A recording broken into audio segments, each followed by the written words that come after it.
Your character stares into an ancient, ornate, massive mirror. But in their reflection, they don't see what you see.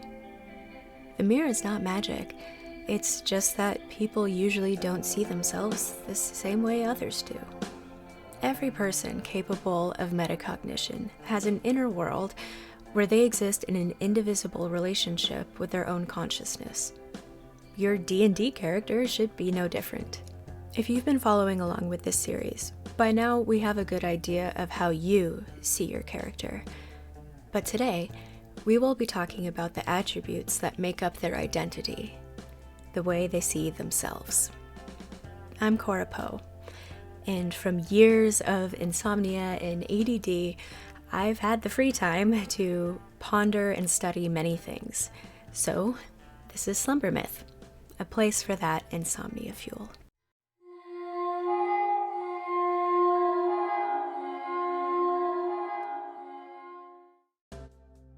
Welcome or welcome back to Slumber Myth series on how to make an irreplaceable character.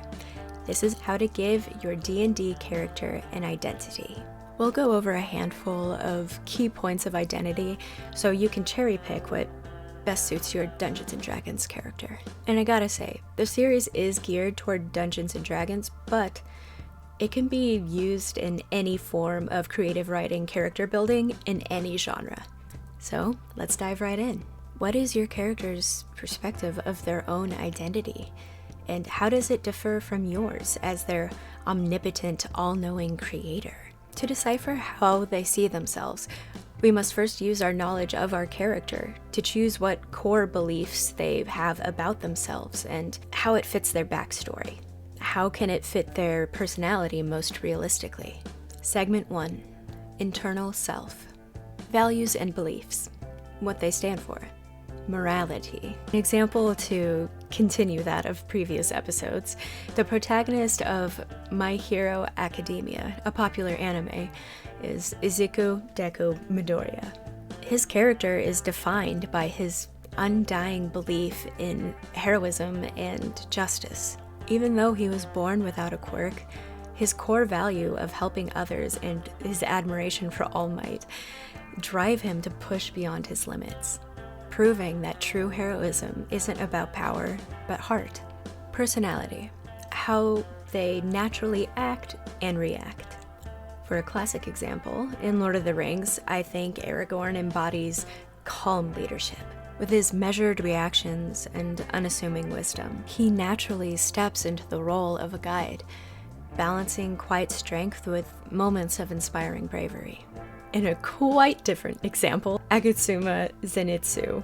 His personality is a combination of comic relief and hidden courage. Despite his constant anxiety and self-doubt, when the situation demands it, he is able to summon immense bravery, revealing a depth that contrasts sharply with his usual timid demeanor.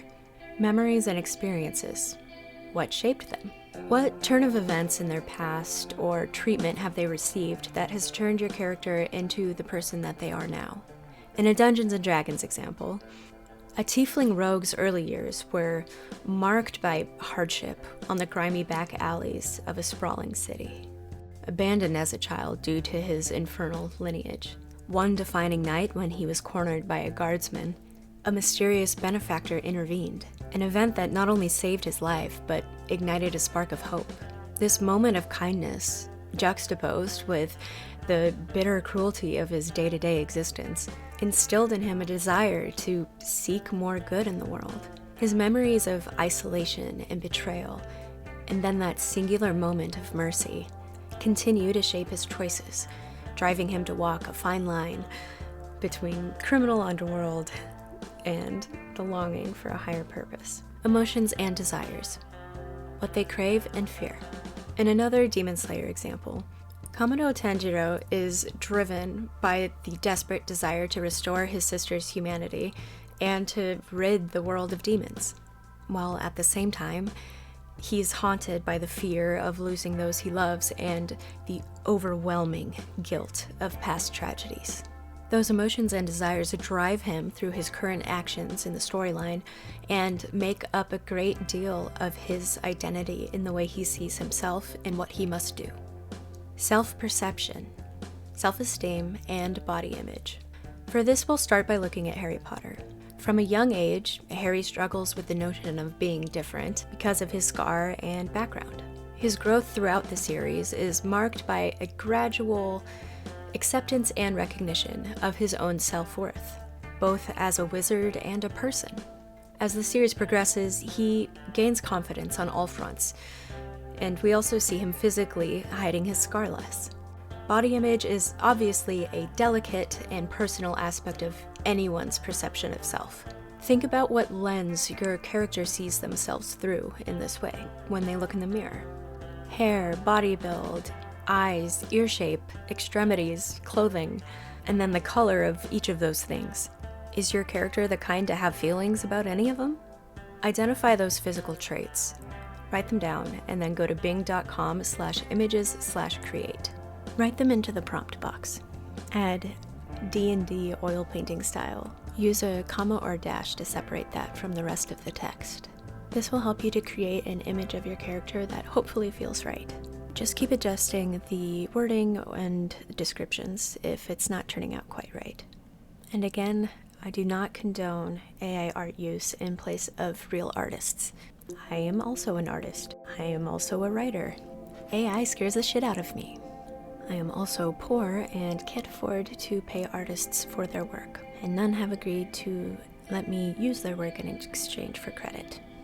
So instead of stealing work, I will create my own using AI, and hopefully someday soon I'll have the disposable income to pay for the experience of having a human put love and time and effort into creating my characters, which is something that I know is so much more satisfying and wonderful. But until that day comes, these are instructions I offer for making an image of your character if you too cannot afford to commission an artist to create your character for you. Use short and concise sentences. Have one to describe the shape, size, and color of every feature that you hope to have generated in the image. Repeat descriptions that seem to be getting skipped in your results. This happens sometimes. For example, if it keeps giving your character long hair when they have short hair, put short hair in your prompt twice in 2 different places. And give a simple background description, like black background, or dark forest background, or burning village background. And just once more for the people in back, if you can afford to get a commissioned piece of your character created, please do it. It is so much more satisfying and perfect than anything AI could ever create. And frankly, it will just be more special. Segment 2, external influences. This is the nature of the nature versus nurture part that creates your character's identity. As these are usually a little plainer to see or imagine, let's go ahead and just rattle them off. Culture and background, where they come from. Relationships, whose love or abuse has shaped them most. Reputation, how others see them. What actions made them to be seen in this way? Lifestyle, how do they live their life and why? Skill and trade, what do they do and why do they do it? Having a solid understanding of these key elements in your D&D character's external experiences can give you a nearly comprehensive guide to how they move through the world. Segment 3. Deeper questions. I think that the most important aspects of an identity are a little more abstract, more difficult to pin down. Questions that come to mind, whose answers I think will help capture these abstracts are, on the spectrum of fate and free will, do they control their own destiny? We went over inner and outer selves, so who are they more true to? Themselves or their exterior environment? Things like peer pressure. When it comes to growth and change, does your character want to evolve, to improve, or are they pretty stuck in their ways? Segment 4, application for creation. Now we'll go through all the questions posed in the first half of the video and answer them on behalf of our characters. Relationships, whose love or abuse has shaped them most. Etoile, my emo tiefling bard born of high elves, was shaped more by abusive lovers than by the dismissive parents that she left at age 15. Her bad romantic choices have worsened her self-esteem over time. Reputation, how others see them, what actions made them to be seen this way. Étoile is seen in a few different lights depending on the person's involvement with her. As a bard, she's respected as an above-average artist, and her works are well received. As a person, she is thought to be quiet, dark, and strange. Her extremely negative demeanor, aloofness, and curt attitude make strangers anxious to get away from her. As a friend and lover, she is seen as flaky, high maintenance, and unpredictable. She cancels plans last minute, loses her temper easily, and hungers wildly for external validation. Lifestyle. How do they live their life and why? Étoile travels from city to city, offering her bardic skills on an aimless, endless tour. She writes songs, lyrics, and poetry, selling them to local artists for a flat-rate royalty fee.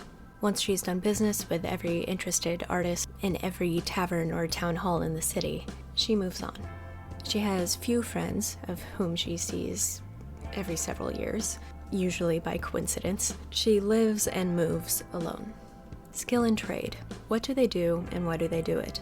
Étoile was born with a natural talent for writing lyrics and poetry. It was one of the only things she was praised for when she was young, so she held on to it tightly as she pursued a bardic career in lyricism and poetry. She hopes her work can make other people connect with each other, to feel loved and less alone. Fate versus free will. Do they control their destiny? Étoile doesn't believe in shit like destiny or free will, really. She believes in cause and effect, because frankly, everything literally does happen for a reason. The end. Inner versus outer self. Are they true to themselves? I would say Étoile is more true to her inner self, her heart. Despite being desperate for love and validation, she wears such a thick, hard shell to make her look like she doesn't care that she really has no choice but to follow her own heart. And she's too far separated from others to follow them. Growth and change. Are they evolving or stuck? Étoile has been stuck for a long time. She has been living the same exact miserable way for about 20 years. My goal is for whatever campaign she joins to force her to evolve and become an empowered, confident, contented version of herself. It would certainly take time though. What turn of events in their past or treatment they received has turned your character into the person that they are today? Étoile's jealousy of her sunny twin sister Bellamore, believing their parents loved her more, and leaving home at 15, to then be emotionally abused by a laundry list of lover who only respected her as much as she respected herself, has left Étoile self-loathing, jaded, and a tired shell of a woman. But nothing fuels her art better than depression. And that is a resource that, luckily for her, seems to never run out.